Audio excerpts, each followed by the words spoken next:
আপনার প্রোফাইল বা page restricted হয়ে গেছে, কীভাবে আপনি রিমুভ করবেন তা দেখাবো আজকের ভিডিওতে। তো আপনার ফেসবুক পেজে যান, তো পেজ বা প্রোফাইলে যান, তারপরে নিচে যান, নিচে গিয়ে সেটা হেল্প অ্যান্ড রিপোর্টে যান। যে এখানে হেল্প অ্যান্ড রিপোর্ট আছে, হেল্প রিপোর্ট অ্যান্ড প্রবলেমের থেকে কন্টিনিউ টু রিপোর্ট প্রবলেমে প্রেস করেন।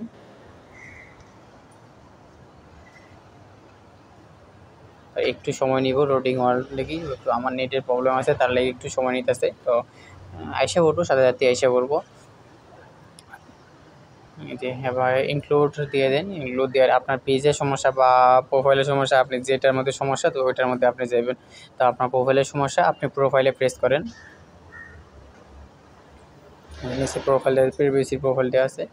তো এখানে আপনার এই আপলোড ফ্রম ভিডিও, এখানে একটা স্ক্রিনশট নিয়ে নেবেন যেখানে আপনার প্রবলেমটা ওই, তো আমি আগে স্ক্রিনশট নিয়ে নিছি, তো স্ক্রিনশটটা আমি এখানে আপলোড করে দেবো। তো তোমাদেরও যে প্রবলেম হয় ওই প্রবলেমের স্ক্রিনশটটা আপলোড করে দেবো এখানে।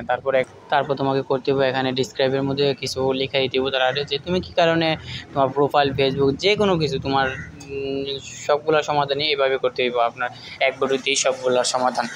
তো প্রবলেমের রিপোর্টটা করার লাগি এটা তোমার কী কী সমস্যা হয়েছে, কী কারণে হয়েছে প্রোফাইলের, যেমন এই যে এখানে আমার একটু লিখতে একটু প্রবলেম ছিল, তো এটারে আমি একটু মডিফাই করে নিয়েছি।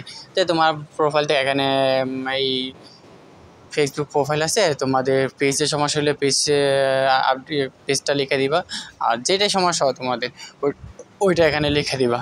যেমন আমার প্রোফাইলে রেস্ট্রিকেট করে দিয়েছিল, তো প্রোফাইলে লাগিয়ে আমি রিপোর্ট মোড দিছি। তো তোমার যেটা সমস্যা হয় ওইটা লাগিয়ে দিবা, যে আমি যেভাবে লিখছি এভাবে ঠিক এরকম করে কপি কইরা তোমরা এখানে প্রেস করে দিবা।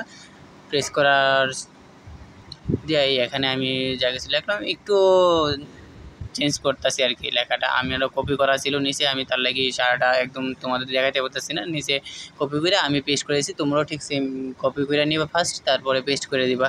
তারপরে এখানে আমি আরেকটু আপডেট করে দিলাম আর কি। তো থ্যাংক ইউ ফেসবুক, ব্যাস।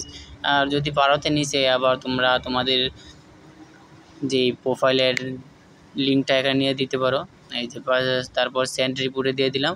তো সেন্ড রিপোর্টে দিলে একটু টাইম লাগে, তো একটু টাইমের পরে সেন্ড হয়ে যাব, তখন কিছুদিন অপেক্ষা করো, বাস ঠিক হয়ে যাব। তারপরেও যদি প্রোফাইলের ফটোটা তোমরা profile photo cover photo change করে নিও, বাস একদম ঠিক হয়ে যাব। তো থ্যাংক ইউ সবাইকে।